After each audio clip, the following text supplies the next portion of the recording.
The woman who called me about her kitchen sink had it written on the calendar. First of the month, run the hot tap a full minute at every fixture. 2 years without missing one. By February, that kitchen line was packed anyway. I took the curved piece of pipe under her sink apart. Nothing in there to hold up. The pipe had just gotten smaller. Coated the whole way around, even and brown and hard. That calendar note was still on the fridge while I stood there holding that piece of pipe.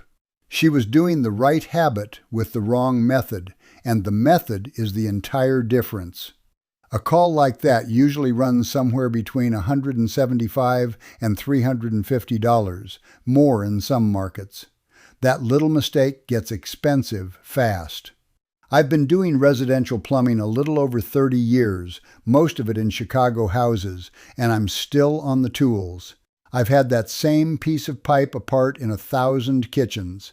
It looks the same every time, and hardly anybody who owns the house has ever seen inside one. So I'll show you what I do in my own house once a month, what it costs, and why the method matters far more than how often you do it. She was already doing more than most people ever do. Nobody told her the part that mattered. That isn't on her. There's one drain in your house where this does almost nothing, and it's not the one you'd guess. And at the end, there's a 10-second thing you can do at your bathroom sink tonight. It tells you whether this will hold your pipes or whether you're already past that. Before the how-to, you need to understand what a clog actually is. Everything else hangs off it. A clog isn't a plug, it's a lining. Here's what's actually happening. Warm water leaves your sink carrying fat, soap scum, skin oil, starch off pasta, film off the laundry. It meets pipe wall 10 or 15 degrees cooler than the water is. The greasy fraction comes out of the water right there and lands on the wall. What it leaves is tacky, so everything going past afterward sticks instead of riding out.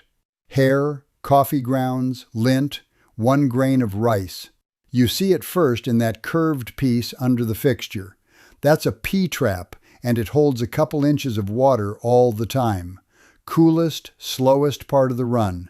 The pipe closes from the wall inward, a fraction at a time, for years. The day it finally stops, nothing unusual happened.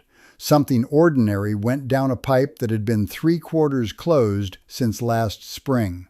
What takes that lining back off isn't heat, it's shear. Moving water dragging along the wall. Run a tap and the water goes straight down the middle of the pipe. It falls through the air in there and never touches the wall at all. So here's what I actually do. Every fixture in the house that carries anything but clean water. Kitchen sink, every bathroom sink, the tub or shower, and the laundry drain. Not the toilet. A flush already sends that pipe a full bore of water and scours the wall.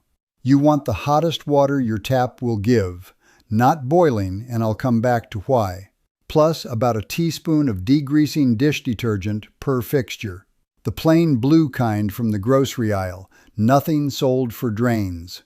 Plug the fixture. Fill it to the top, past the little overflow opening near the rim. Add the detergent, then pull the plug and let the whole basin go at once. On the kitchen sink, do it twice, back to back. That line carries more fat than anything else in the house, and the second slug does more than the first. No stopper in your shower? Use a 5-gallon bucket, poured fast enough that the drain runs full instead of trickling. The filling is the whole point. Only a full pipe puts water against the wall, and the detergent is what lets the film let go while it's there. If you're standing at your sink right now with the hot tap running, that's the version that doesn't do anything. It sounds like it should. That isn't your fault. Once a month, and there's a reason for the month, that's about how long the film takes to start catching things. It's also short enough that what you take off is still soft. Leave it 6 months and hard water mineral scale sets into that film and hardens it. Detergent won't move that. It has to come off the wall mechanically, and that's a machine, not a sink full of hot water. Water around here is hard, so that happens faster in a Chicago house than it would somewhere else. I do it last thing at night. Nothing else in the house is draining then, so your slug travels that pipe alone and full instead of merging with somebody's shower. Hot water and dish soap sounds too plain to be the answer. I've tried the things that come in bottles. I keep coming back to this because it's the only one I can watch work. Pick the same night every month and hang it on something you already do. If this is useful to you, a like helps it get to somebody else with a slow kitchen sink. And subscribe if you want the rest of it. I put up practical plumbing every week. No book, no checklist, nothing to buy. 2 versions of this don't work, and both are what a sensible person would do. The first is running the hot tap for a minute. It feels like the same thing. It isn't. No fill, no full pipe, nothing touching the wall. The second is boiling water, on the theory that if hot is good, boiling is better. It can soften the joints on plastic drain line. It can crack a porcelain fixture or a cold trap when it hits fast. And here's what's actually happening past that. The boiling water melts the grease at the fixture. Then it cools off, crossing a long horizontal run under a floor or a slab. The grease sets up again 10 or 15 feet downstream, somewhere you can't reach with a kettle. In houses built the way ours are, that water arrives already cooled. Volume beats temperature here. One more piece, and almost nobody does it at all. The order matters. Start at the fixture farthest from where the shared line joins the main drain. Usually that's the upstairs bathroom. Then work back toward the kitchen. Kitchen last, always. Everything you shear off those bathroom lines travels that shared line to get out. Do the kitchen first, and you've landed all of it in the line you just cleared. Laundry the same night, because in most houses it hangs off that same line. I see this in homes every week. 3 fixtures on one line, and nobody knows they're connected until one backs up into another. I got this wrong in my own house the first winter I worked it out. Did the kitchen first because it's the one I cared about, and ended up doing it again. It adds about 4 minutes to the round, and it saves you doing the whole thing twice. Now, the drain where this does almost nothing. It's the laundry, not the kitchen. Your washing machine already dumps 20-odd gallons of hot soapy water down that pipe every load. That drain gets a better version of this every week without you doing a thing. What it fills with instead is lint. Felted, gray, packed into the trap like a sleeve, and detergent does nothing to felt. I pulled one out of a standpipe in a back porch laundry.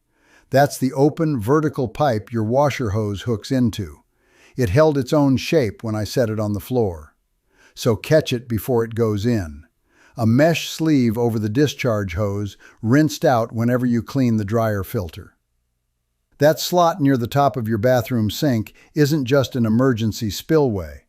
It's a side passage into the same drain, and it stays damp and never gets any flow. So it grows a film of its own, and that film reseeds the drain you just cleaned. It's also where the smell is coming from when the trap is fine. Filling past the overflow sends the slug through that channel too. That's why filling to the top isn't arbitrary. A bottle of degreasing dish detergent is about $4 and lasts most of a year at a teaspoon a fixture. The rest is your water heater warming a few gallons. Call it $3 a month, and most of that is the heater, not the soap. $36 a year. Against that, in the houses where nobody does anything, the pattern I see is a call to clear that kitchen line every couple of years. That's the range I gave you at the start. $36 a year on one side, a couple hundred every other year on the other. I won't promise you it never clogs. It slows the lining down. It doesn't repeal it. I want to be straight with you about why nobody's told you this. The plumber who cleared your kitchen line was in your house 40 minutes, with 2 more calls behind you. He came to open that pipe, and he opened it. A class on the other 364 days isn't what anybody called him for. That's not a plot. That's what the appointment is. Then there's the bottled drain maintenance next to the dish soap. The enzyme ones do something real, but they need long contact in still, warm water. Dose it at 7, run the dishwasher at 8, and you've rinsed it out. They do nothing against hair either. It isn't the price that bothers me. It's paying for a bottle to do worse than $4 of dish soap. Save your money. You don't need it. Here's what I would spend money on. If your house is older and there's a mature tree out on the parkway, get one camera inspection of the main line, a couple $100 once. What you get is knowing whether you're maintaining a system or waiting on one. I've paid for that on my own house. So the question is which version you'll actually do every month, and whether the camera is the better first spend for your house. A few cases where what you've got isn't this. Case 1. One fixture slow, everything else fine. That's aligning at that fixture plus whatever's hanging off the stopper. Pull the stopper and clean it by hand, then run the habit. Not a call. Case 2. Every drain in the house slow, or the basement floor drain wetting when the washer empties. That's out past your fixtures, in the main line or the sewer lateral, the pipe running from your house to the main under the street. This is where I'd call a plumber. Under a parkway tree, it's usually old clay, and finding it takes a machine and a camera. Rodding runs 400 to 900, depending on access. Case 3. The same fixture clogging again within weeks, even doing this properly. That's not the habit failing, that's geometry. A sag, a run with no fall, a connection that was never set right. No monthly habit fixes a slope problem, and it has to be seen from inside to know which one you've got. Get it looked at rather than doing this harder. Case 4. A sewer smell that comes back after you've refilled the trap.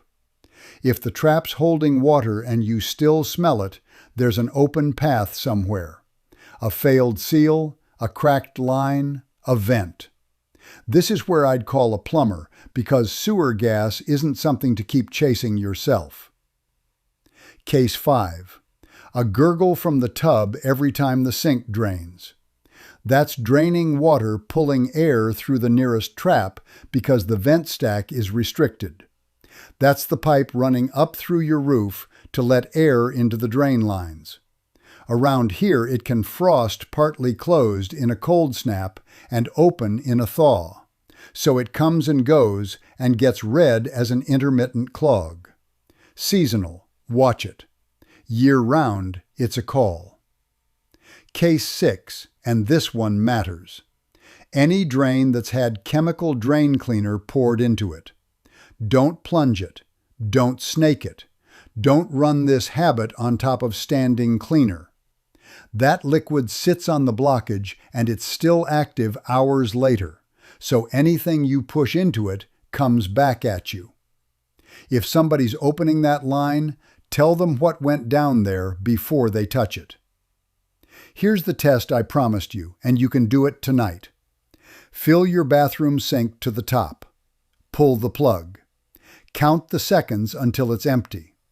In the houses I work in, a clean bathroom sink line empties in something like 10 to 15 seconds. 25 or 30, you've got a lining, and this will hold it about where it is.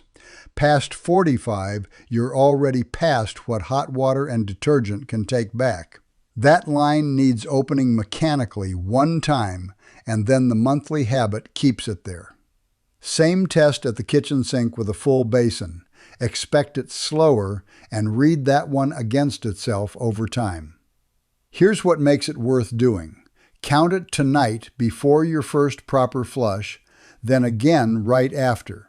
If the number drops, this is reaching your pipes.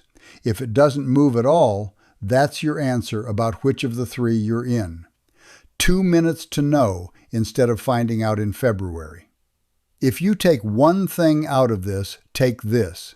Fill the basin, don't run the tap. That's the one change that does the work. Subscribe if you want more of this, and I'll see you on the next one.